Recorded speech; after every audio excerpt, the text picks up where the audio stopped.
So, Amina, welcome and thank you for joining us. We like to start by hearing a little bit about what has happened with the ACP since January. This webinar that we're getting ready to show, we recorded back then, and a lot has happened. And so, give us a little of information about that and context so that our audience can better understand what's coming next. Yeah, so quite a lot has happened. So the program has officially lapsed since we first spoke, and that means that the estimated 23 million households that were enrolled in ACP, that's about 1 in 6 Americans, are now without the ACP support. And so a lot of ISPs have stepped up and started offering low-cost services. But not everybody has access to those types of options because not every ISP is able to do that. And so a lot of families are now struggling to figure out whether or not they continue paying for access to the internet or decide to use that money on other household expenses like rent or food or medicine.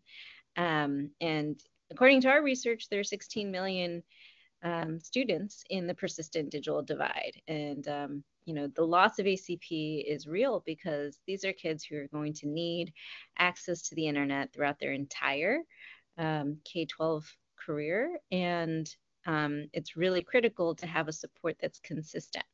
And that was the promise of ACP, and it's still there. So, the exciting moment that we're in right now is that just on July 31st, there's the introduction of the Secure and Affordable Broadband Extension Act.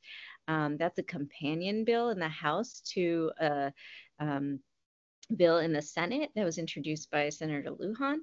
And the House bill was introduced by Representatives Budzinski and Kerry. And this bipartisan bicameral bill reforms ACP, pairs it with funding for ACP as well as a critical program called Rip and Replace, and ensures that there's an extension for the program through the end of the year. That's exciting to hear. I think it gives everybody an opportunity to really launch their support. Between now and the end of the year, we have a real opportunity to push for additional funding. So now is the time to speak to your member of Congress because there are two bills to push for an ACP extension. So our community should be sending a letter to their member of Congress, but what else should they be doing? So definitely email outreach or phone calls to Congress will be really important. The other thing they can do is tell their story. So at Common Sense, we have a story collection tool, and we can drop the link in as a resource to this webinar. Telling your story is essential. It helps members of Congress really understand the value of this program, what it means for your community. You don't have to be someone who used ACP to know that ACP is an important program for your community. So if you care about affordable broadband for everyone in your community, if you care about closing the digital divide in your community, if you understand how the digital divide impacts education and student progress, those stories are really critical to tell. So please get your story into our story collection tool. Thank you all for joining us today. We are very excited at the campaign today to launch our Big Bets Working webinar series. This is a new series that the Campaign for Grade Level Reading is launching as a follow-up to and a continuation of our Learning Loss Recovery Challenge webinar series, which we launched in May 2020.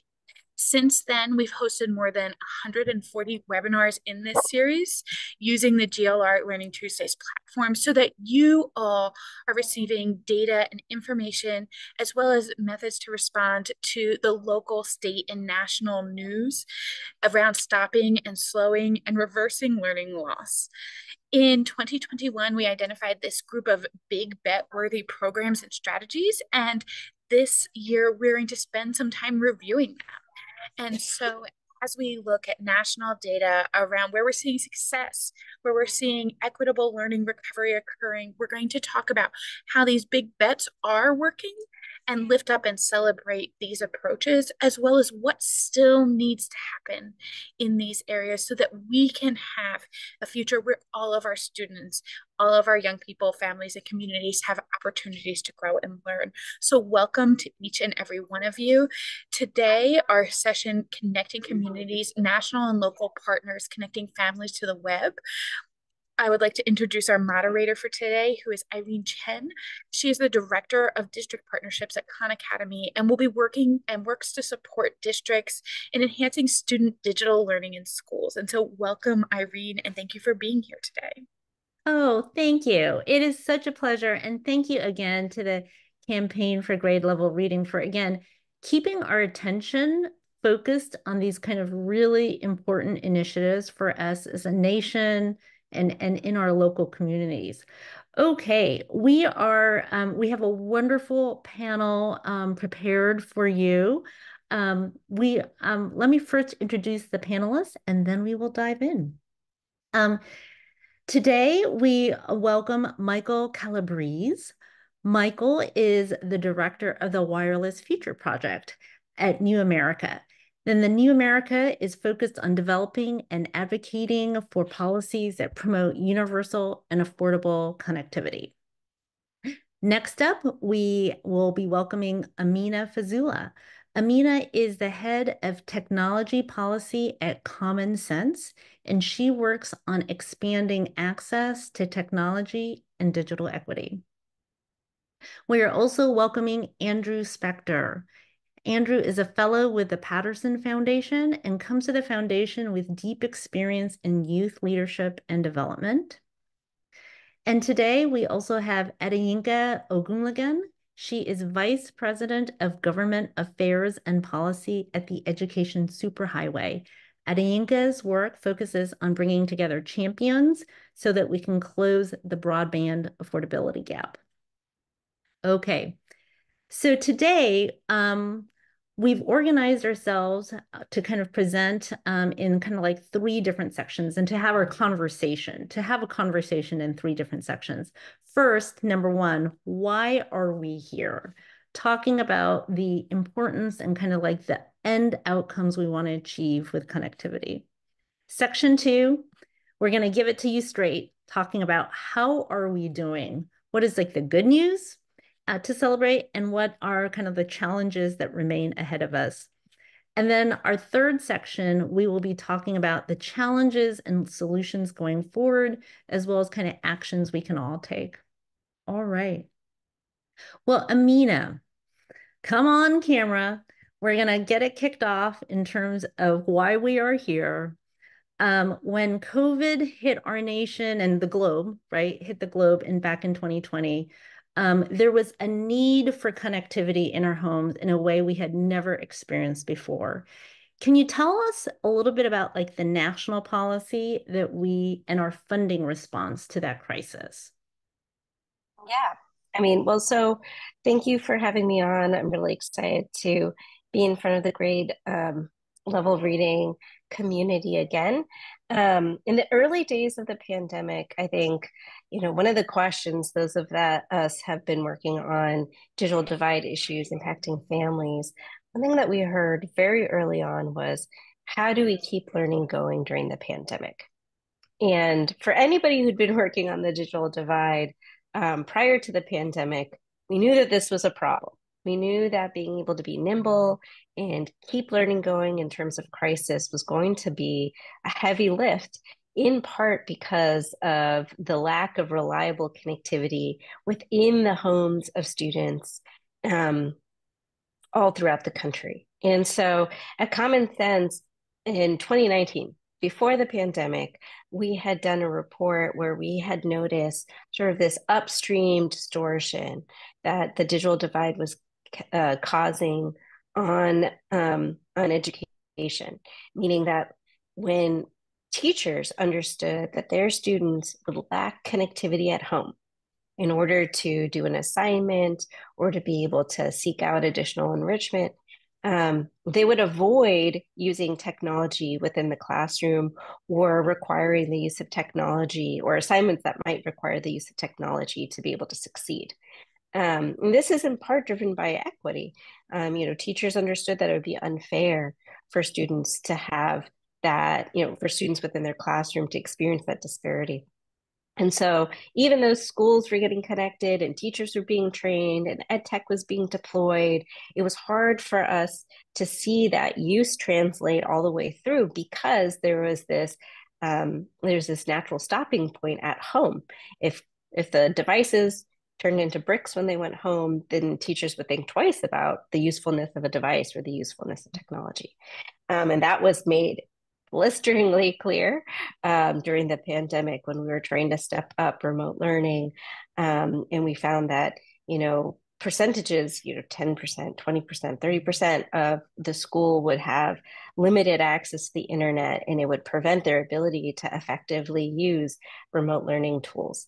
We did a report where we found about 16 million students are persistently in the digital divide. We also found about 400,000 teachers lacked connectivity at home to be able to effectively continue their administrative duties or to take advantage of technology and resources for school purposes at home. And so this was a huge need. And we were able to, I think, demonstrate to Congress that this was important to fund. And to their credit, they put significant investments behind connectivity. We saw the Emergency Connectivity Fund, which provided support directly to schools to support teachers and students' connectivity needs, as well as devices. We also saw the creation of the Emergency Broadband Benefit, which was broader and allowed support to all vulnerable households throughout the country. Following the emergency broadband benefit was the creation of the Affordable Connectivity Program within the Infrastructure Act. And that helped create sort of a long-term version of the EBB. And so we saw incredible commitments made to affordability, specifically around connectivity at home. So that was really exciting to see. Yeah. Those were important programs. And were you also going to talk about the Digital Equity Act? That's right. Yeah. And then the Digital Equity Act, which was also part of the Infrastructure Act, was the first program ever created to focus on digital equity needs. So, and this is something, again, for school communities is incredibly salient because it will provide support for training to be able to provide programming around digital literacy for students, for teachers, for parents, for caregivers. There's a whole host of sort of digital equity and digital literacy wraparound programming that schools can now take advantage or to actually supercharge with the Digital Equity Act funds that are coming down the pike. All right. Thank you for that overview. We wanted to start with kind of the national picture, talking about the funding from like our federal government, and not just the funding for the connectivity, but for digital literacy and the digital equity. All right, Adayinka, I have a question for you. We know that the Education Superhighway identified challenges and barriers to internet access. Tell us about what you've been learning. Thank you, Irene. Yeah, as you mentioned, Education Superhighway, we've really been focused on broadband adoption. And as Amina mentioned, with the creation of the Emergency Broadband Benefit and the Affordable Connectivity Program, we've really leaned into creating tools and resources to support that ecosystem. But early on, in the sort of the height of the pandemic, we identified 3 key barriers to vulnerable households adopting the internet. trust awareness was being the first one. Folks were not aware that the ACP or even its predecessor, the Emergency Broadband Benefit, existed, let alone that they qualified for the program. And then the other barrier was trust. When they did hear about the program, if they were hearing about it from an internet service provider, they were a bit skeptical based on maybe a previous bad experience with a provider. I don't want to sign up for service. I'm not sure about this $30 subsidy. Do I qualify for it? Is this like a bait and switch? Also, like, it was really important that they hear from a trusted messenger in their community. So like school districts, teachers, faith-based communities, we found those to be the great messengers who could raise awareness about the program and provide that trusted conduit of information to eligible households. But even overcoming those barriers, enrollment support was and continues to be a barrier for eligible households. Applying for and showing that you qualify for the Affordable Connectivity Program is not easy. The original application, based on the national verifier that's used to enroll households in Lifeline, it could take an eligible household 30 to 45 minutes to complete that online application if they had some form of internet access. And then there was also the paper application route. You send your application off to somewhere that you may never hear back from. So we engaged in a lot of advocacy, not only with the FCC and USAC to streamline that application process, but also to empower trusted partners in communities to provide direct enrollment support where that was needed. And like I said, we've created a whole host of tools to support that ecosystem, from our asynchronous training course called Learn ACP, where folks can get certified on how to enroll someone in the program, and our free resource hub that has all the marketing criteria, collateral, I should say, that communities can use to promote the benefit, raise awareness, drop them into their existing communications channels. And lastly, we also created a pre-enrollment tool to help folks figure out how they qualify. It's one thing to know that the benefit exists and that you qualify for it, but we wanted to make sure folks had a positive experience once they got to the application. So you can enter your zip code, you can enter what qualifying benefits you already receive, be it Medicaid or SNAP, and it will tell you, okay, based on what you've entered, you should have a copy of your Medicaid card when you get to the application. You'll need that to prove that you're eligible. And then also, here are the plans available from service providers based on where you live that are free with the benefit applied. Again, giving those trusted messengers the opportunity to not only raise awareness, but support with enrollment and make sure that eligible households actually got enrolled in the benefit. Adeyinka, thank you so much for sharing out those helpful tools, which looks like Hillary just dropped into the chat. But that trust, awareness, and enrollment support are themes that we will be returning to. Michael, I'd like to turn to you. Talk to us about just why connectivity matters for our nation and for communities. Okay, yeah, and thanks for having me here.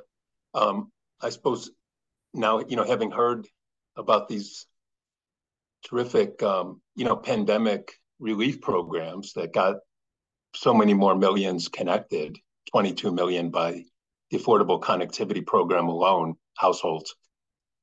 I guess I'll be the bearer of bad news, which is that the homework app is, I think I just knocked myself off. The homework app is back after being greatly reduced by the pandemic programs, particularly the Affordable Connectivity Program and the Emergency Connectivity Fund. And that's because, those programs are just about out of money.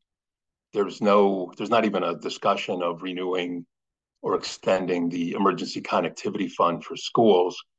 And it's going to be really difficult in the current budget crisis to get Congress to extend the Affordable Connectivity Program, which runs out of money in roughly April, although there's a gigantic coalition trying to do that.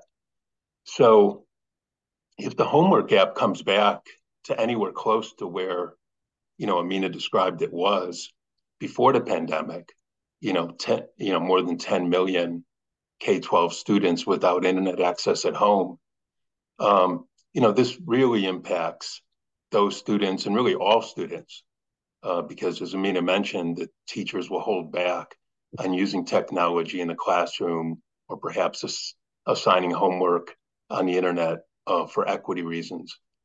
So this results in learning loss since schools increasingly are assuming that students have internet access. I know one survey found that 70% of high school teachers were assigning homework that required the internet. And I'm sure many more would, and especially the younger students, if they knew they had it.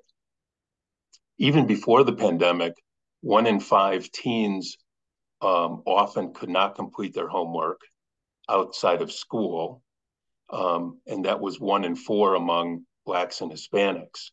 In mid 2022, a survey by Pew Research found that among middle and high school students in households earning less than $30,000, 24% were not able to complete homework assignments outside school. And about 43% in that low income group often or sometimes had to rely on cell phones or public Wi-Fi to do their homework. Hence, the stories about kids sitting in the parking lot of McDonald's on a cold evening after school. That will continue, although only for the lower income folks. And even ACP, if it's extended, is not a complete solution for students because currently half the households receiving the $30 monthly subsidy use it for an adult smartphone, which is not the connectivity that students need. And finally, I'd mention that these disconnected students also lose out on other learning online, on enrichment, and on being, and on acquiring more skills and becoming more comfortable online if the only exposure they get is in the classroom. Yeah, thank you, Michael. I know that people had been raising and advocating to solve the homework gap long before COVID, but certainly I think seeing the photos of kids trying to do homework in the parking lot of these like fast food outlets, kind of like seared into our memories. Andrew, but the need for connectivity extends even beyond students and their needs for homework. So talk to us about why connectivity matters for like communities, families, all more additional stakeholders. Absolutely. Well, thank you, Irene, and thank you for the opportunity to share today. I think if there's one of the biggest takeaways I want to make sure I communicate today is that digital access intersects with really most issues, if not all issues, in this day and age. And that was a big thing that the Patterson Foundation realized back in June of 2020 when we launched our Digital Access for All initiative, was if we're going to be successful at the Suncoast Campaign for Grade Level Reading, which is one of our initiatives, or anything else we were doing, digital access was key. And when we did research of what people and organizations were doing in this sphere around the country, 3 like major legs of digital access work emerged to us: devices, connectivity, and skills. And if you don't have all 3 of those, you don't have digital access. And so when we think about how this matters to communities and how this matters to families, it is central, not just for access to anything, but it's also central to thriving. And when I think back to before I was at the Patterson Foundation, I was a classroom teacher, and then I was leading a youth leadership organization. And even before COVID, as an elementary school teacher, I wasn't able to assign assignments to my students to do on the internet at home. And that means they were missing that enrichment experience, as Adiyinka and Michael both just talked about. And then when COVID hit, we had a shift to virtual, and it wasn't just enough to give them devices, which thankfully our school district was able to make happen. It just because you have device doesn't mean you have connectivity and doesn't mean you have the skills to use it. And so when we think about how this affects communities and how this affects families, families specifically are the key developers of young people and their households. And so if they don't have the skills or have the devices or connectivity at home, they can't support their young people in the way that they could otherwise. And entire communities can be limited from accessing the sort of resources and opportunities they otherwise would be able to access. So Yeah, it's key. yeah. We hear you. We're saying like strong families, strong community needs like strong connectivity. Okay, now we're moving into our second section where we're going to talk about how are we doing. So this is time to kind of like celebrate progress. Here's the good news. Here's how we've made progress, but as well as also talk about what are the challenges that remain? What's bad news that we need to be aware of? Amina, can we start off with you? Talk to us about progress. Who has access now that didn't have it in 2020? Yeah, so I mean, I think the big number from ACP is that there are 22.5 million households that are now connected or relying on ACP to be able to afford home connectivity. Who are those types of people? Like the folks who are eligible for the ACP are folks who are largely low income and are what John Horrigan from the Benton Institute has called subscription vulnerable. So these are folks who fall on and off the internet. So what the ACP has been able to do is make sure people have continuous access to service, and that is so critical. When you support affordability, you support continuous access to service, and then that continuous access is something that institutions can rely on. So just as Andrew was talking about earlier, educators, healthcare professionals, governments that are looking to transition benefits to e-government, all of these institutions that families, especially vulnerable families, rely on, are now able to reliably use technology to be able to reach these communities. And this is super critical because in a lot of cases, in some states, there's a constitutional requirement to make sure that you're deploying certain types of services in an equitable manner. So education in particular has to be offered in an equitable manner, and everybody has to have access to it. So this really unleashes rather innovations that have been left on the shelf because schools can't reliably unleash technology and utilize it within their community. So that's really exciting. Those 22.5 million households. We don't have a ton of really specific data on, who is in those households. We do know that about 4 million of the households that are eligible through student-focused pathways. They may be eligible in multiple ways. They may be eligible through free and reduced lunch and SNAP. But we do know that at least 4 million of those households do have students within them. The other data point that we do have about the ECF program is that very quickly, we had estimated about 16 million students were in the digital divide.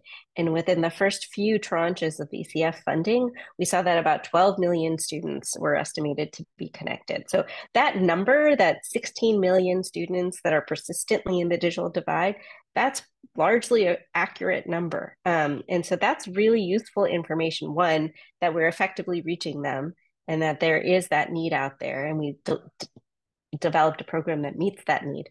But also now policymakers and everybody that's interested in keeping these kids connected has a sense of what the size and scope of the ongoing issue will be. And that's about 16 million students that are in this persistent digital divide.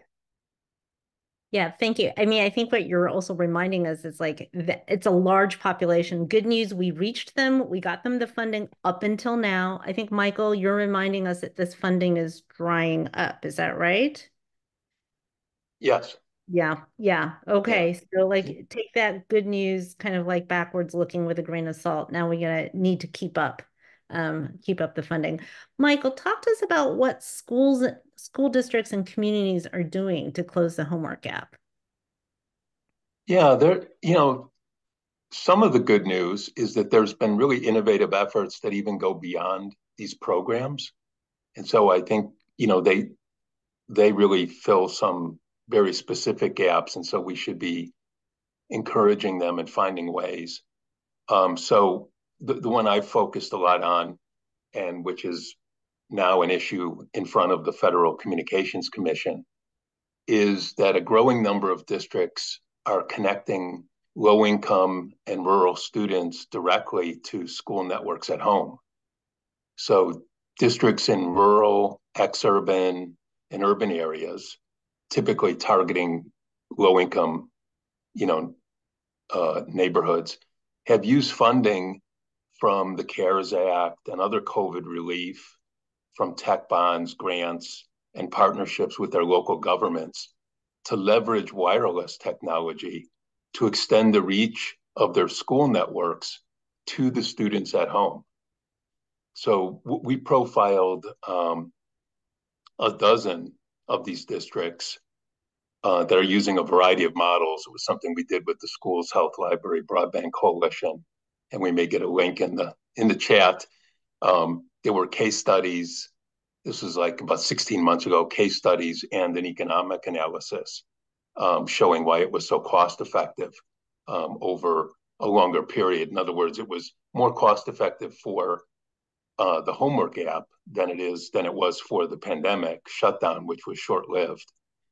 And some are pilot or very targeted efforts.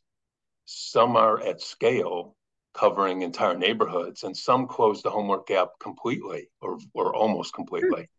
So, two examples I'd give, for example, the gold standard for me, because they were closed the homework gap completely. In fact, this began before the pandemic in Lindsay, California, which is a farm worker community in California's Central Valley. They, like all of these districts, they leverage free access to the public airwaves, which is what Wi-Fi uses. So they use Wi-Fi, or more commonly, they use the Citizens Broadband Radio Service, which is a new kind of open access to the airwaves for the same sort of cellular 4G and 5G service that mobile carriers provide. And then they combine that sometimes with mobile carrier hotspots.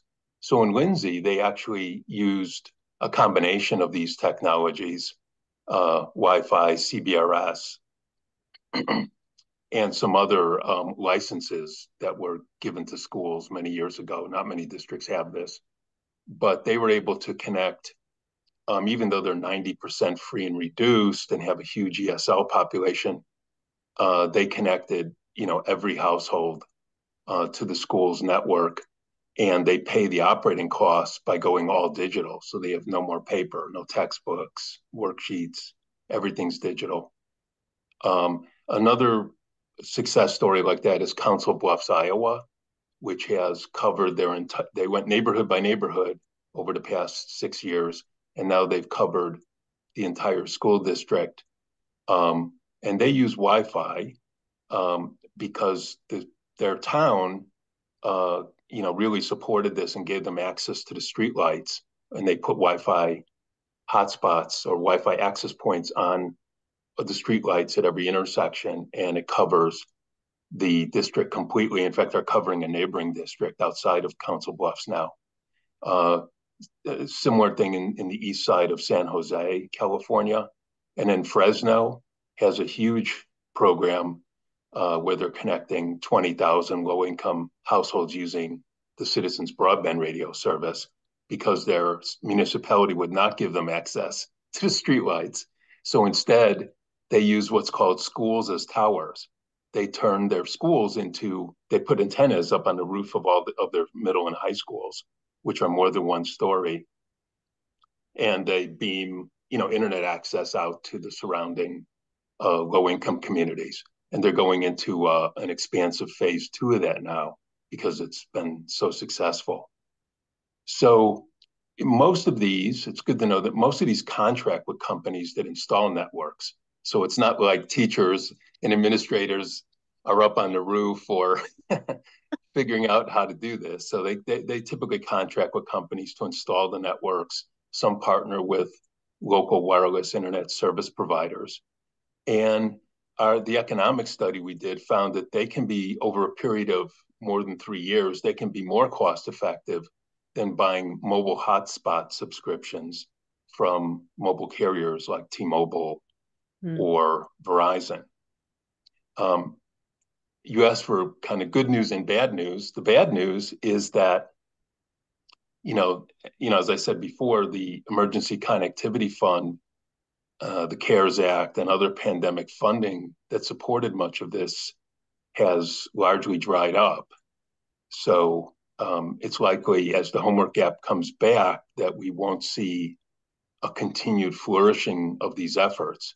And that's why we are supporting an effort at the FCC to expand the scope of E-rate to make connecting low-income students away from school an eligible expense. And, we can talk a bit more about that later. Yeah, we will do that. I mean, I think, Michael, I think what you've been sharing is that there are very concrete case studies you can point to from like Lindsay to Fresno to East San Jose. We can do this, people. Like we know how to do the connectivity, but that specter of the homework coming back is out there. So tell us later about what we need to do to kind of, combat that. Thank you. We're going to pivot topics for just a moment now. Adeyinka, some of the unconnected households are living in apartment complexes. And how are you working to create access for these populations? I'll appreciate that question a lot, Irene.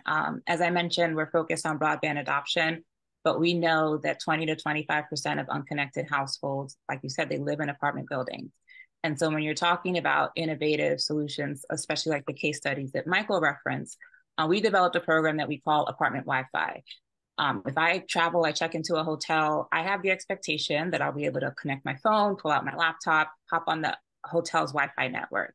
And in some cases, a lot of folks, if you move into a new apartment building, a market rate apartment building, or luxury apartment building, building owners are now including internet access as one of the amenities that they offer.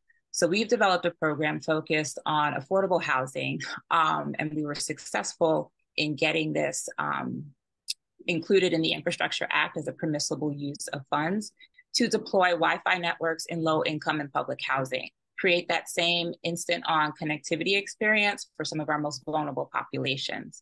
And thankfully, Congress agreed with us and included that. And so the Broadband Equity Access and Deployment Program, which provides money to states based on the number of unserved and underserved households that they have, allows states to allocate funding to deploying Wi-Fi networks in public and affordable housing.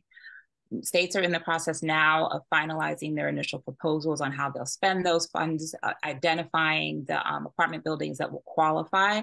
And so we've been educating state broadband offices and working with building owners as well as managed service providers to make them ready for this opportunity that's coming as states will begin to grant that funding. And we've also successfully piloted this approach using some of our own dollars and local partners. We've done some pilots with apartment buildings in Oakland, and we've really found that building owners are, in some cases, really ready to absorb that cost because they know that by providing that service to their residents, they are not only enhancing the value of the building, but also reducing turnover in terms of their resident population. And so we're continuing to see more states adopt this approach focused on deploying and upgrading the infrastructure in apartment buildings. New York has allocated $100 million to what they call their Affordable Housing Connectivity Program, where they will be investing in upgrading the infrastructure in their public and affordable housing community. Massachusetts has launched a similar initiative, and we're seeing more states adopt this apartment-focused or multi-dwelling unit-focused approach, because we know that if we can provide internet where people live, either for free or almost no cost, then you also do a really good opportunity there to really close the digital divide for those households. Yeah.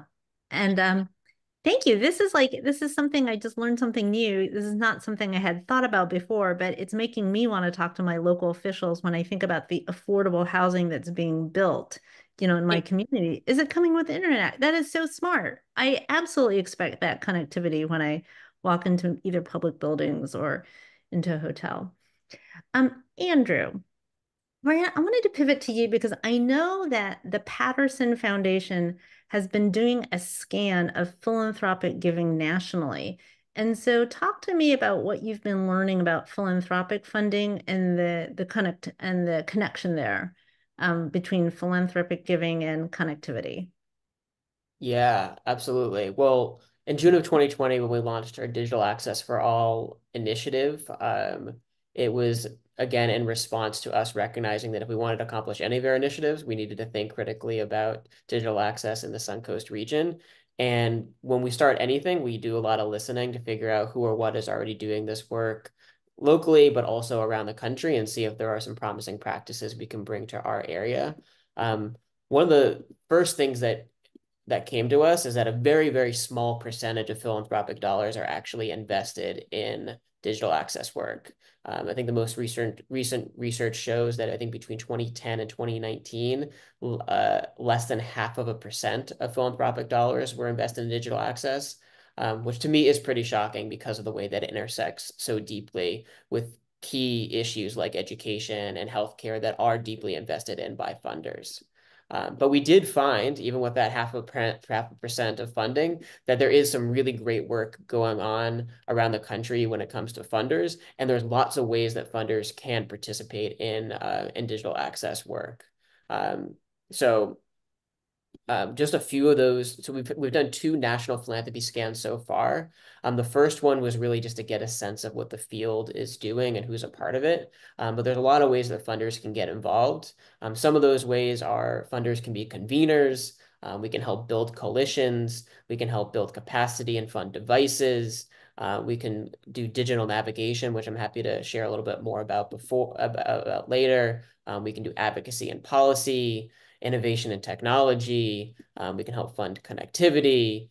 We can help form strategic partnerships and multi-sector collaborations. We can work towards sustainability. I think the key for funders to recognize is that there is unique ways that funders, nonprofits, communities, government, businesses can all participate in digital access work. And of course, nobody is going to have as much funding as the federal government or governments in general. So we can't live up to what ACP can provide or a bill of that size. But what we can do is the things I'm mentioning. We can bring people together. We can build coalitions. We can bring people to the table. We can provide funding where necessary, and help connect people with the resources that are available through the government. Yeah. Thank you, Andrew. We know that we've got funders, often local funders, dialed into this webinar and watching the recording. So no, there's a role for you too. So thank you. Okay, we're pivoting on to the third section. We're going to be talking about challenges and solutions going forward.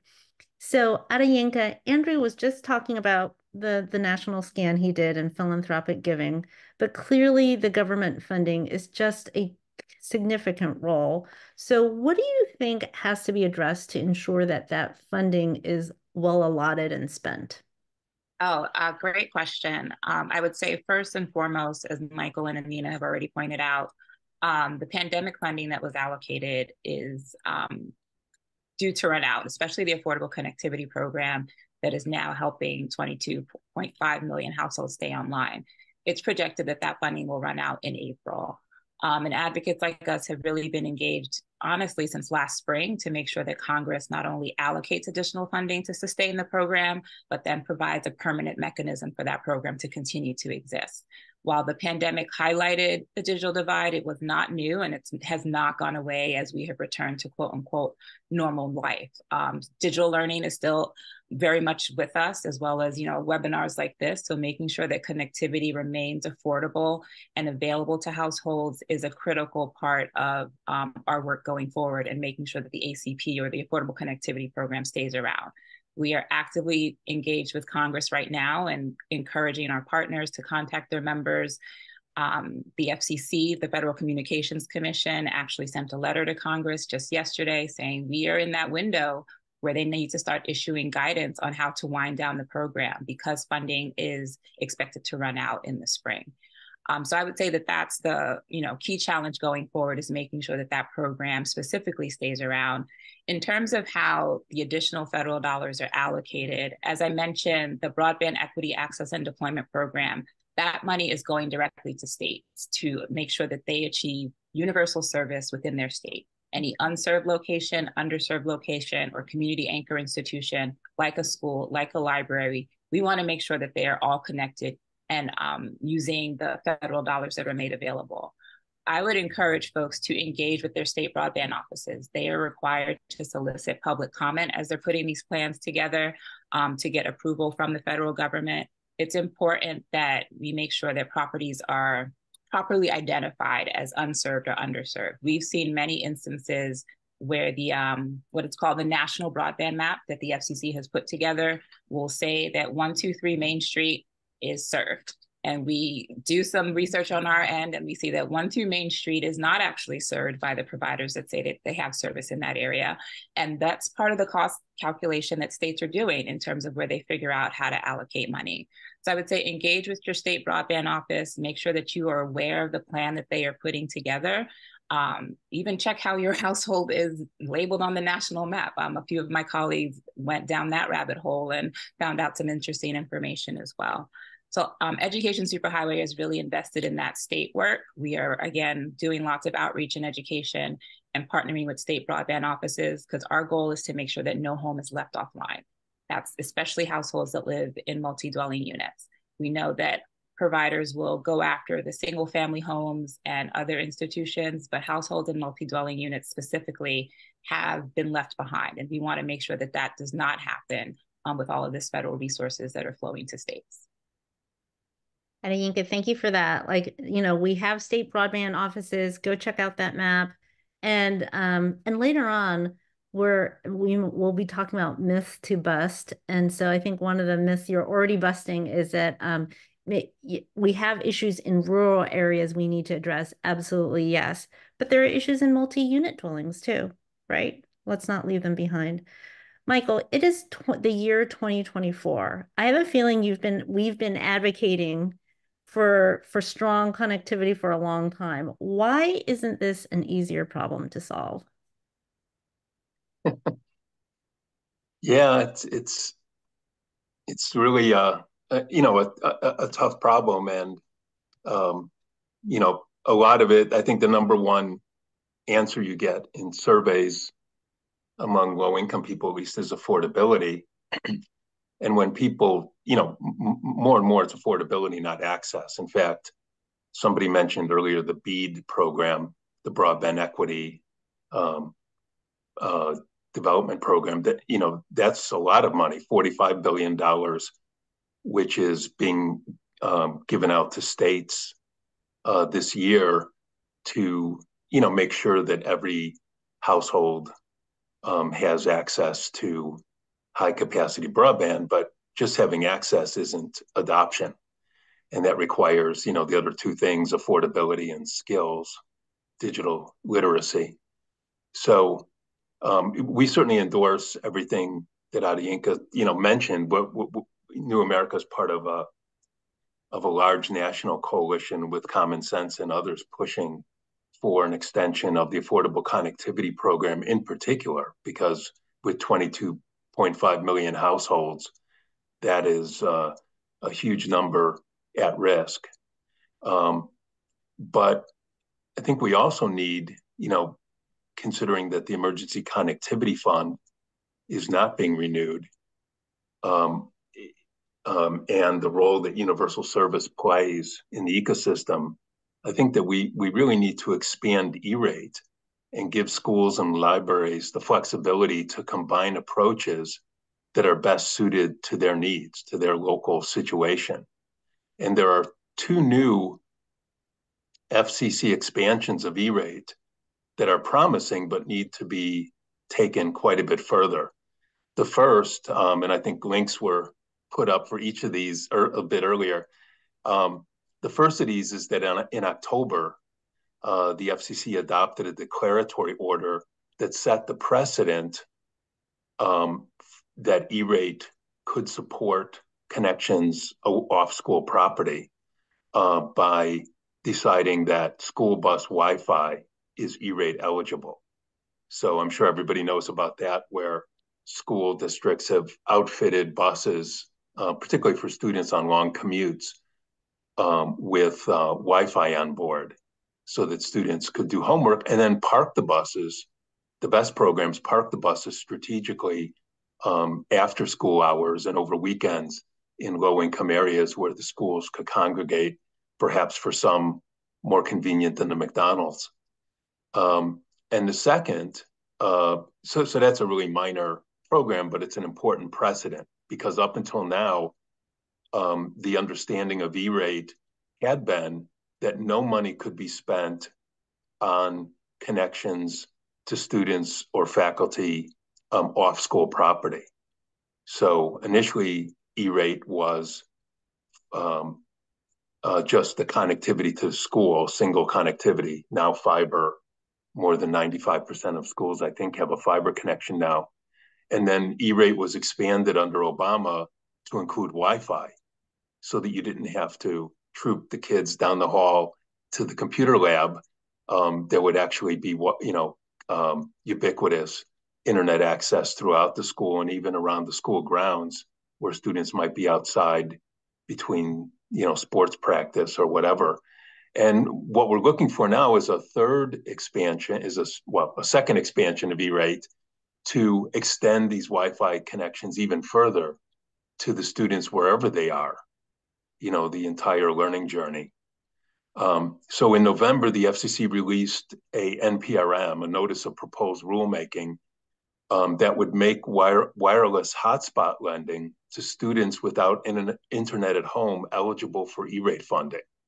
And this would include libraries as well to low-income patrons, not only students. And comments on this are due to the FCC on January 16th, although you can file, even a simple letter of support, send it to the chairwoman of the FCC, Jessica Rosenworcel, at any point, ideally with the proceeding mentioned so that it gets in the right place. We are filing with the Schools Health Library Broadband Coalition to ensure that this expansion, covers school networks like the ones I described before, that it's not just to buy subscriptions from big mobile carriers, which is actually it's easier, but it's more expensive in the long term. And there's also a problem with signal quality indoors. So many low-income areas, the students don't get a strong enough cellular signal to do remote learning indoors. And that's one reason, that we have to go further.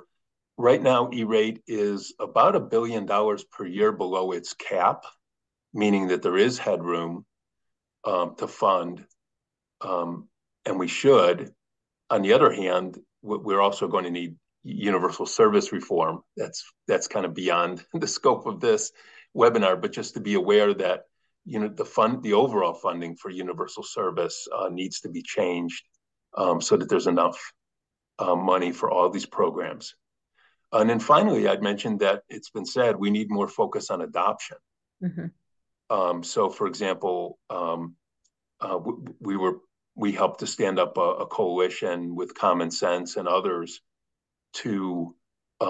which proposed to use spectrum auction revenue. That is, these auctions of the public airwaves that raise tens of billions of dollars from the mobile carriers.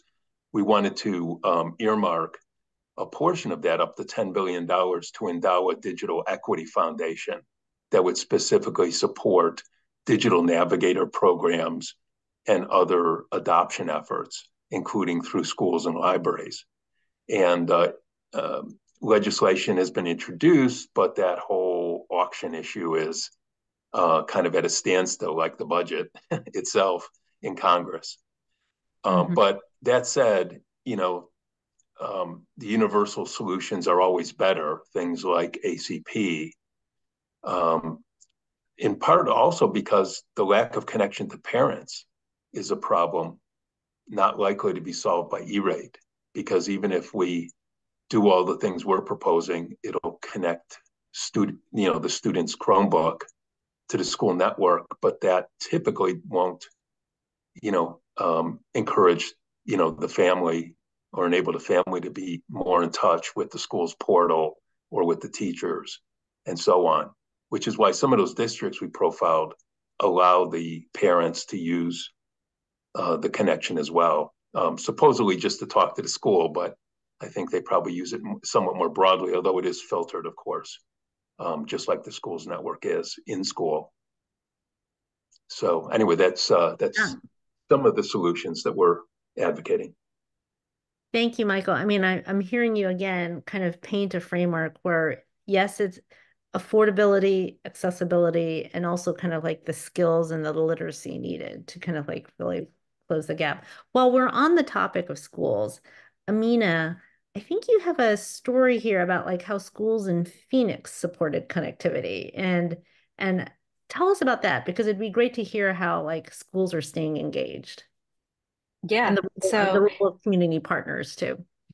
Yeah. So I think what we've been doing around schools has been in part about lifting up affordability solutions or connectivity solutions, device solutions. It started back during the early days of the pandemic with the rollout of the ACP, the transition from EBB to ACP. We started to engage with schools and we partnered in Arizona with ASU and their Experience Center with about 150 call center professionals to help sign people up to the ACP and also answer questions around digital inclusion. Um, uh, Following that, we partnered with the city of Phoenix to directly work with schools in the community. And in relationship with that work, we're also working with a whole host of digital navigators. So the digital navigators, call center professionals at the Experience Center, which we've specifically trained to be digital navigators as well, so that they're not just experts in handling the ACP, but also handling some of these other questions that follow up around digital literacy. But then also partnering with libraries in the community who largely have some of the best and the largest teams of digital navigators in the community. So state libraries, local libraries also have digital navigators on site. It also offers folks an in-person as well as via phone option to be able to connect with digital literacy resources and some in-person ACP support. And then through the city of Phoenix, thanks to the FCC outreach grant, we were able to build out a few more navigators as well as build our own team of additional navigators. So with all of these sort of digital navigators, ACP experts, we've been able to go into the community and offer both in-person phone service, and actually by connecting to Education Superhighway's tools, sort of a self-directed online sign-up service for ACP. But what's been really interesting is that as we've gone into the schools directly in Phoenix, it's been an iterative process. We were shocked to learn that a lot of schools still didn't know about the ACP program. So that was a little bit surprising to hear. And maybe that's in part because schools were already using ECF to some extent or other pandemic-related programs. But what we were finding is that as ECF is winding down, that need was rearing back up. So schools were actually very excited once they sort of realized what the ACP was all about. The timing is just heartbreaking right now to hear that the program is on a path to wind down because, schools are just starting to realize that ECF funding is going to run out ostensibly in June, officially. But many other schools have already they didn't apply for multiple rounds of grants. And so like their pandemic era funding is gone. And so, the ACP is going to be incredibly useful to them. And so this fall, they just heard about the ACP largely. And, we're pushing it out the door. We did multiple events wherever we would be able to come across parents. So lots of different types of tabling. And that was just to get awareness out. When we did that tabling, what we also found was that parents and caregivers were really interested in digital literacy tools. And so what this has done is it has opened the door for this like ongoing conversation with the community to say like, hey, what type of digital equity needs do you have? Is it affordability? Do you need help finding a low cost or free device? Do you need help understanding how to use these devices and these services? Are you concerned about privacy? Like, would you like to know more about AI and what that means for your kids? So like there's just all sorts of questions that are like bubbling around that parents have. And, it was like sort of a breath of fresh air. All of a sudden, parents were like, oh, I'd love to get more information about, cybersecurity or how to keep my kids safe or, what these various games are all about or, like, what's TikTok, so like that's been really exciting to see. Um, and then being able to partner, like either say, okay, here's materials that we've got at Common Sense that you can use, but then also if you want to get like skill-based training to support a parent's understanding of technology so that they can scaffold their students as they use technology, here's a program at your local library. So being able to connect the dots from the school all the way to the community partners that are doing this digital inclusion work, is really important. And I think ACP has sort of spurred that in a way. And my hope is, one, I really hope that we keep ACP going because I think it having a fund, or having funds to offer up families in need is really meaningful. That's an incredible resource that you're offering them, and they stop and they listen. And then that opens the door for that digital equity conversation. So if we've got Digital Equity Act funds that are coming down the pike, and like states across the country are coming up with their Digital Equity Act plans right now, there's an opportunity for schools, for LEAs in particular, for local education agencies to consider how they want to apply for Digital Equity Act funds, first at the state level, but then also at the federal level. So there'll be two pots of money that they could potentially participate in. And so this is a really exciting development because, we'll, for the first time ever, have some really interesting funding resources available for schools that won't impact typical education funding budgets, right? Like this isn't coming from Department of Ed. This isn't coming from, you're not pulling away, like your budget for textbooks, to be able to pay for digital equity. Like this is completely separate. This is coming from the Digital Equity Act funding. So, that's really exciting that you don't have to like rob Peter to pay Paul, and like you don't have to take on digital equity as an unfunded mandate. That is the bright spot, like the funding for like the digital equity. Amina, you earlier were talking about digital navigators. And Andrew, I know that digital navigators is something that you have a lot of passion and experience about. They play a critical role in getting people connected. So what is a digital navigator? What do they do? And what have you learned about how we should be supporting them to be even more successful? Yeah, well, I really appreciate all the conversation about digital navigators. And I think it was Adeyinka who mentioned it early on, like the actual process, whether it's written or online to apply for ACP, it's hard.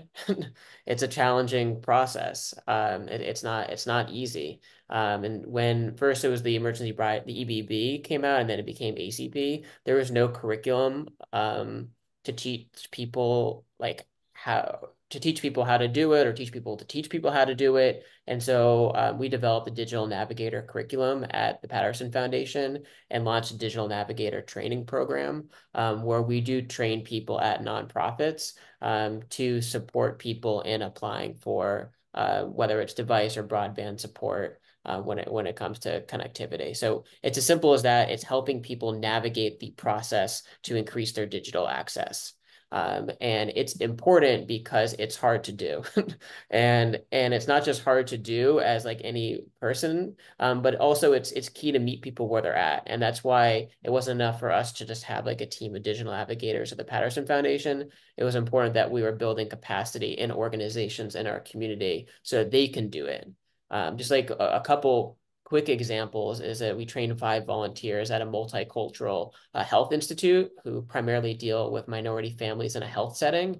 And they became digital navigators. And now that's incorporated into their healthcare work, helping make clients eligible for telehealth and to be able to research different medical conditions. So that one, to my point previously about the intersections between digital access in other fields like healthcare, but also that's something we couldn't do without building capacity in that particular area. And another quick example is we train forest staff at the Easter Seals of Southwest Florida. They work with families with disabilities. And that's another community that was really important to build capacity in them so that they can support with digital access there too. A couple other things just I want to quickly highlight related to that is sort of as like a pre-support to the digital navigators, we also have what we call our ACP engagers. And so these aren't people that are like fully trained in the ability to like actually do the application with people, but they do share information about the federal opportunity. So they're kind of like a screening force. And so we have a team of ACP engagers that we send to different events in the community or events that we put on or that already exist, and just to share about it. And then if they are eligible based on the form that we take them through, then we connect them with an official digital navigator that helps them walk them through the process. The one other just small piece I'll add is that one other thing that funders can do, and I think hopefully when I'm speaking, people are thinking, oh yeah, from a funder, these are things that we can be doing either as a foundation or supporting other people, other organizations to do as well. But we've also developed a digital matrix here in the Suncoast, which is really an asset map of who and what is working in digital access across the Suncoast region. And being able to see the landscape of who's working on it allows us to see where the gaps are and help fill in those, and then also see opportunities to strengthen. And in the case of digital navigators, identify organizations we may be able to support and in supporting other people in accessing the resources that are available. Yeah. Thank you. Thank you for letting us know both about like the navigators, but as well as like the role of like engagers, like spreading the word, right? I think that's what the campaign for grade level reading opened up with, like, folks, let's spread the word, information you need to know, challenges and solutions. Okay, panelists, we're beginning to get some cute questions being popped. So take a look and scan. But before I turn over to Q&A, my kind of final question to each of you is, as you are some of the foremost thinkers about like digital connectivity, so, and what we're working on right now. So what topic do you think we should be talking about? What should we be talking about? And Michael, can I start with you? And I'll popcorn around. Michael, what should we be talking about? Well, You can, let's do it this way. Give me the topic. Give me like, oh, I wish people would ask me about this. I wish people would talk about this. Give me the headline. We'll go around the table, and then we're going to go to some of our questions in the Q&A chat, and then I'm going to follow on some of those topics. Okay? Okay. Well, I think, some of probably some of the myths concerning schools and digital connectivity, Okay. about what's sufficient or not, what's possible or not. Okay. Myths surrounding like schools and connectivity. I'll loop back to you on that. Amina?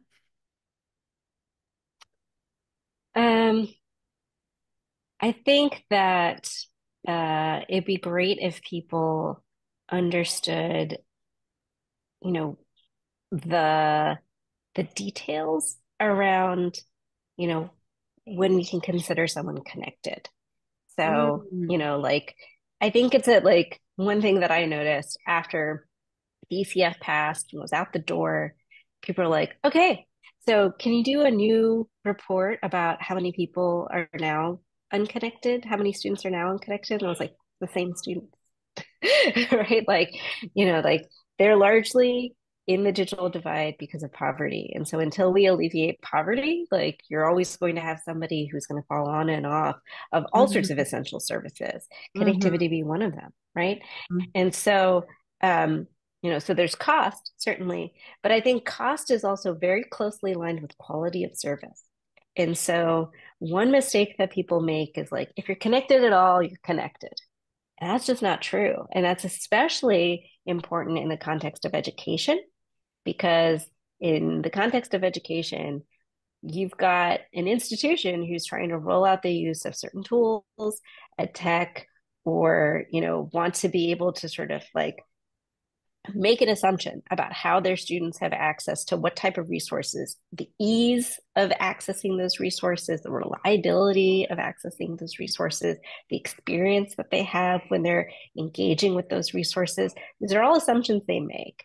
And those assumptions start to fail if a student has very limited bandwidth or lacks adequate bandwidth to have the type of experience they're expecting. And so you might see outcomes with one student where they're like, why aren't they participating? Or why aren't they uploading their stuff? Or why don't they log on as frequently? And maybe that's because when they do, they get like a spinning wheel of death, or that like they're just not getting like the same experience somebody who is in a more well-resourced household with incredible bandwidth is getting. And so they're just not using the tool. What it means to the educator may be outcome based related to their grades, but really truly what the student is experiencing is a connectivity or a technical issue. And so I think having a better understanding of the definitions of what is connected, those tech specs, what quality of device, what quality of service, at what grade level, and with respect to what kind of curriculum, these are all details that matter. And us in the education community can flesh that out and provide an updated vision of what is required to the folks in the broadband policy community. And I think that's a really important thing that we can do. Mm-hmm. Having the broadband community and the education community really kind of intersect at like a detailed and nuanced level, because then you understand the impact on the people in a more realistic way. Adeyinka, what do you wish we should be talking about more? For me, I would say that what we found a lot in our work is that it really will take a village or a partnership of stakeholders to really close the digital divide. I think one of the things that came out of the pandemic is, folks looked to schools because everyone was so concerned about students and remote learning, or to libraries. But if we're really going to tackle connectivity and provide long-lasting, sustainable solutions, both in rural, urban, exurban communities, we are going to need that partnership between federal stakeholders. Yes, we have the federal resources right now, but then we're also going to need states to really weigh in and sustain that work. And then the local network of nonprofits and community stakeholders to really be invested in the training, the skills development, devices. Like, this is not just a one-time, we get the money, we spend it, and we're done. Like, if we're really going to solve connectivity and the digital skills and digital literacy learning that needs to happen, it needs to be that holistic village approach to addressing all of those spokes in the wheel. Yeah.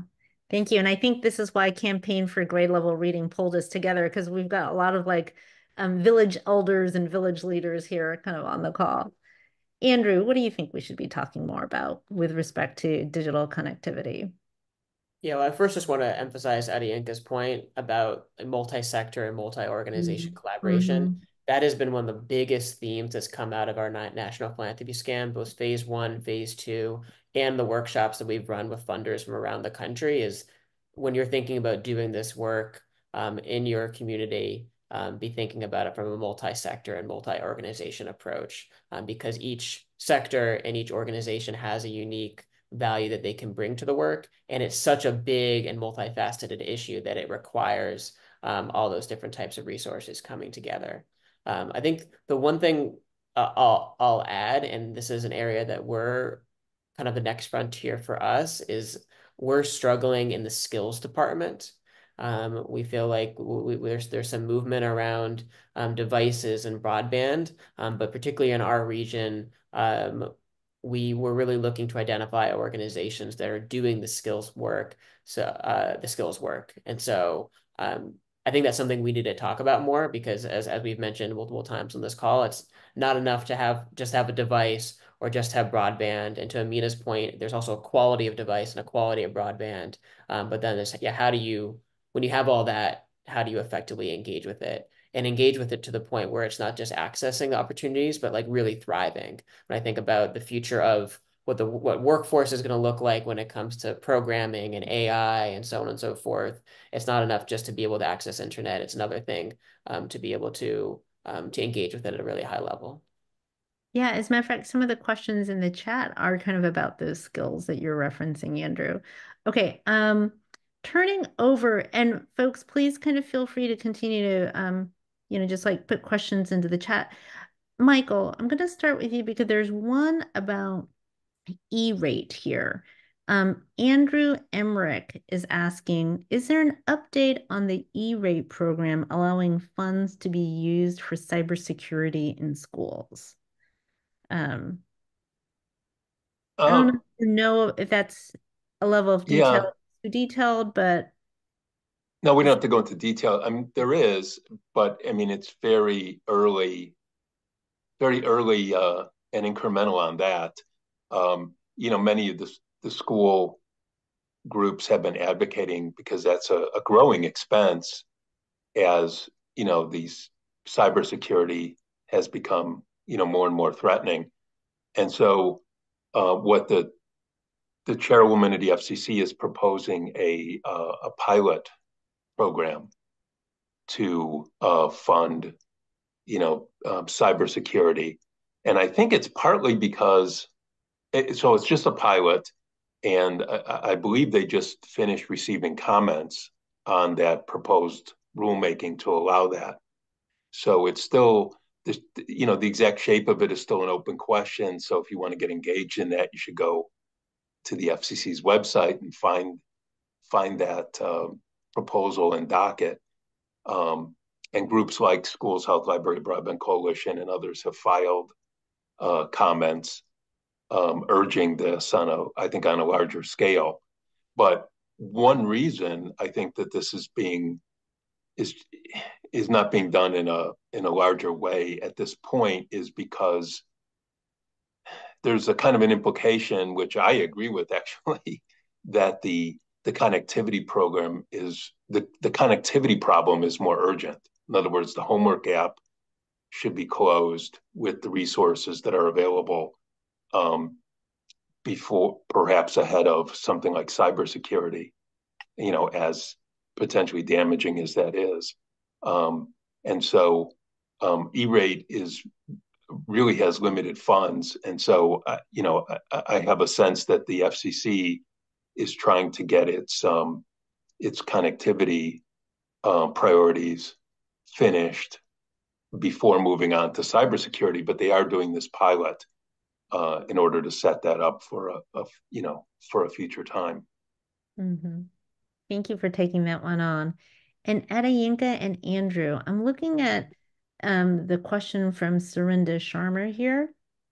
We've been talking at populations level, and I'm wondering if either of you have thought about this from the individual household level. So Surinder asks, what are some of the major challenges that you have seen at the individual household level for a successful implementation of broadband access or bridging the digital divide? I'll start, Andrew, if you don't mind. Through a lot of our broadband adoption work and working with local stakeholders and community stakeholders, those that, like Amina mentioned, we have a population that's like subscription vulnerable. They may have an internet connection one month and may not have it another month. They understand the value proposition of the internet, but they recognize affordability is a challenge. I think one of the major challenges that doesn't get talked about enough is that the households that are internet skeptical, they've gone without the internet, or they may have a smartphone, but the idea of having a home broadband connection isn't something that they're fully bought into yet.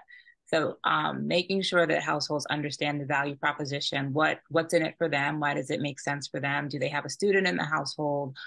Do they have to travel a great distance to see a healthcare provider? When you can explain that they can have an appointment in their home using telehealth because they have an internet connection, you really sort of bridge that gap for a household that has really been skittish of the internet up until this point. And then coupling that with programs like the ACP, that not only can you have this connection in your home, but you can have it at an affordable way. You can also get a device, but really getting down to that individual household need and making sure that you have the communication with them so that they understand why the internet is important to their household, and then how you can make it affordable for them. And that takes a lot of time and effort sometimes that's more than one conversation with the digital navigator, with a local stakeholder. You have to meet people where they are. I think it was Andrew that said that, but also get at what's in it for them. Thank you. And Andrew, is there anything else you'd want to add to that? No, that was great. That's it. Okay. All right. There are some other questions here. I felt like that there was one about equipping parents with information just about digital literacy and kind of safety for their kids. And Hillary, I just kind of dropped into kind of the chat. Khan Academy has some free courses and on both number one, social media literacy and internet safety. So we can just put those links like straight into the chat as, oh, there you go. Thank you. Already did that. So resources available, developed for kids and their parents. All right. And, you know, and I do see other questions, kind of a little bit broader beyond the scope, but talking about student isolation and mental health, which are also important, but kind of beyond kind of like the immediate scope right now of connectivity. But certainly, Andrew, you've been talking about how connectivity intersects with other issues on wellness.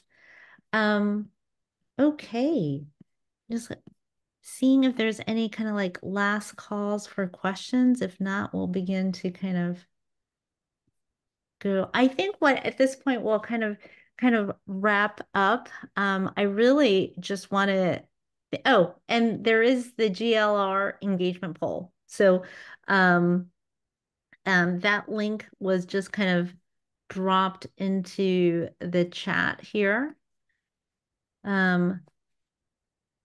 So you can do, oh, and then let me just double check if there is anything we would want to connect on. Oh, I know. I did promise us that we would get to some myth busting. I think people do have preconceived myths when it comes to what's blocking digital connectivity. What are some of those myths that you want to bust now? Who wants to hop in on this? I'll get us started if you don't mind. I think one of the biggest myths is that connectivity only impacts rural households. We've had to do a lot of education with stakeholders, both at the state and federal level. There are households in the suburbs who not only don't have access, but can't afford the access that's running down their street. And so I think that's one of the biggest myths, that we can't build our way out of the digital divide. We can't just build new networks. We have to tackle all of those folks, as I said, in communities across the country. Thank you, Adeyinka. Yeah, and even somewhat related to that, I'll mention one. This is perhaps a slightly narrower one, but it's important to understand it relates to what Amina was saying earlier about, you know, you have to consider the quality of connectivity. There's a, you know, the Emergency Connectivity Fund, for example, was primarily aimed at funding devices and funding mobile hotspot connectivity.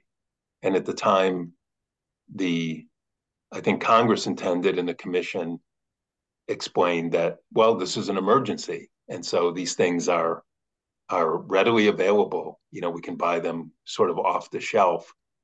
But the problem is, particularly in low income and less densely populated areas, the strength of the cellular networks are very weak. In other words, there's less investment in high capacity mobile broadband where there's less money to be made. So in particular, low income areas have poor mobile connectivity. The maps at the FCC will say that there's 100% coverage, because what that means is if you go outside, you can make a phone call. But if you're indoors, trying to see where students need to be at night, or especially when it's cold out, and you're trying to support remote learning, you very often cannot do that on say a T-Mobile, one of these little T-Mobile hotspot eggs that they want to fund, even through this new program that I described. And so that's one part of the motivation for these school district programs. I mentioned Fresno, California. They did drive testing of their entire school district, and they found exactly what I described, that in the poorest areas, the cellular signals were the weakest and would not support streaming broadband. And so that's one reason they're investing in turning their schools into towers and using the free access to the airwaves to beam, actual high capacity broadband connectivity, because you need, as Amina said, you need quality of service to do remote learning indoors. So we can't just assume that any kind of broadband connectivity is sufficient. It has to really work, for what students need. And I'd say quickly too that that's related to the bigger question that both Adianka and Andrew brought up, that even a program like, as important as it is to extend the affordable connectivity program, even a $30 subsidy per month for a household, while that improves affordability a lot, it doesn't guarantee that students, get online with what they need. Because as I mentioned earlier, half of those households choose to put the subsidy toward a smartphone, which is the priority connectivity for the adults in the household, for one thing. And also so many households, find it difficult to apply or aren't interested. And so in those cases, if schools can really put the connectivity into the hands of students where needed, it's much better. Yeah, thank you. We're going to go I have one more quick question here in the chat, and then we can kind of go to kind of call to actions that this community can take. So this is one from our very own Sarah Torian. Does anybody on the panel have a sense of whether or not extensions to the funding of ACP is being part of the federal funding framework that's currently being discussed? Sorry, say that again. Extensions to? Yeah, are extensions to the funding for ACP, is that being discussed as part of the federal funding framework at this point? You mean the budget deal? Yeah. Right? Okay, yeah. So I think that, the hope is that it would be included. So back in October, the president included, as part of the domestic supplemental request to Congress, ACP, so about $6 billion in funding for ACP. Following that, there has been a number of letters led by Senator Rosen, and letters by other members of Congress and other caucuses supporting the inclusion of funding for ACP. I think it's certainly under discussion. Folks in leadership are considering it. They understand the value of ACP. I think it's a difficult funding climate. And so, politically, I think it's very much up in the air whether or not a program like the ACP will be able to find $7 billion to be included, or $6 to $7 billion to be included for another year of funding, is what the estimate is. It's a hard lift in this political environment. So there is an opportunity right now, I think, for everybody to have their voices heard. I think that will make a difference, because there's always the ability for appropriators and for Congress to decide to fund it if they want to. There's nothing really preventing them, but it's a matter of a political decision. And I think having everyone's voices loud on ACP in this moment, as they're making those decisions, I think will make a difference. If the sort of funding decisions pass, I don't think all hope is lost. There's still an opportunity to pass bills that will support ACP funding, whether it's in the short term or something long term tied to USF reform. So I think it's really valuable for folks to get their voices and their wishes heard by their member of Congress, by their congressional delegation. So to that extent, You can have organizations that you're a part of write a letter to Congress and your congressional delegation. That's going to make a big difference. And then just directly reaching out. So like telling your membership that they need to get loud about ACP right now so that the program doesn't wind down and run out of funding in April. That's super important. At Common Sense, we have set up a pretty easy tool, a call tool at savetheacp.org. And it allows you to call your member of Congress. It'll call you back to make sure you call both senators. Or you can call back to make sure you call both senators. It's really important to do that like right now. These decisions are being done right now between now and the two-step funding decision. So at the end of this month and then at the beginning of February, there's going to be a lot of opportunity to be heard. But I would say sooner the better. I would not wait on being heard. Okay, I think that's the action we're ending on. Let's kind of like save this ACP Affordable Connectivity Program. I think you can just Google Common Sense Save ACP and you'll get to the link. SaveTheACP.org. Yeah, here yeah, SaveTheACP.org. Contact our representatives, our congressional representatives. I just wanted to say, Michael, Amina, Adeyinka, Andrew, thank you to the four of you for taking the time out, and most of all to the Campaign for Grade Level Reading, to the staff and the community here for taking time out to kind of like keep our communities, families, and students healthy. They need connectivity for education, for wellness, and for health. Thank you.